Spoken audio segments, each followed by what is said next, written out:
Hi friends, welcome to my YouTube channel. ఈ వీడియోలో కొన్ని important GK and current affairs చూద్దాం. 2023 సంవత్సరానికి గాను దాదాసాహెబ్ ఫాల్కే అవార్డు ఎవరికి లభించింది? ఆన్సర్ మోహన్ లాల్. 2022 ఇయర్కి గాను మిథున్ చక్రవర్తికి లభించింది. దాదాసాహెబ్ ఫాల్కే అవార్డులను 1969లో ప్రారంభించారు. ఫస్ట్ టైం దేవికా రాణికి లభించింది. దేశంలోనే తొలిసారిగా గ్రామీణ గార్బేజ్ కేఫ్ను ఎక్కడ ప్రారంభించారు? ఆన్సర్ ఛత్తీస్గఢ్లోని మైన్పాట్ గ్రామంలో. అదే నగరం అయితే అంబికాపూర్. 28వ జాతీయ ఈ గవర్నెన్స్ సదస్సు ఎక్కడ జరిగింది? ఆన్సర్ ఆంధ్రప్రదేశ్లోని విశాఖపట్నంలో. భారతదేశపు అతిపెద్ద క్రూయిజ్ టెర్మినల్ను ఎక్కడ ప్రారంభించారు? ఆన్సర్ ముంబై.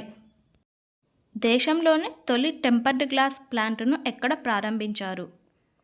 ఆన్సర్ ఉత్తరప్రదేశ్లోని నోయిడాలో. భారతదేశపు అతిపెద్ద లిథియం అయాన్ బ్యాటరీ తయారీ ప్లాంట్ను ఎక్కడ ప్రారంభించారు?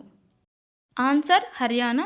లిథియం అయాన్ బ్యాటరీస్ను ఎక్కువగా ఎలక్ట్రికల్ వెహికల్స్లో వాడతారు. Thank you so much. ఈ వీడియోకి సంబంధించిన పార్ట్ 1 లింక్ వీడియో కింద డిస్క్రిప్షన్లో ఉంది.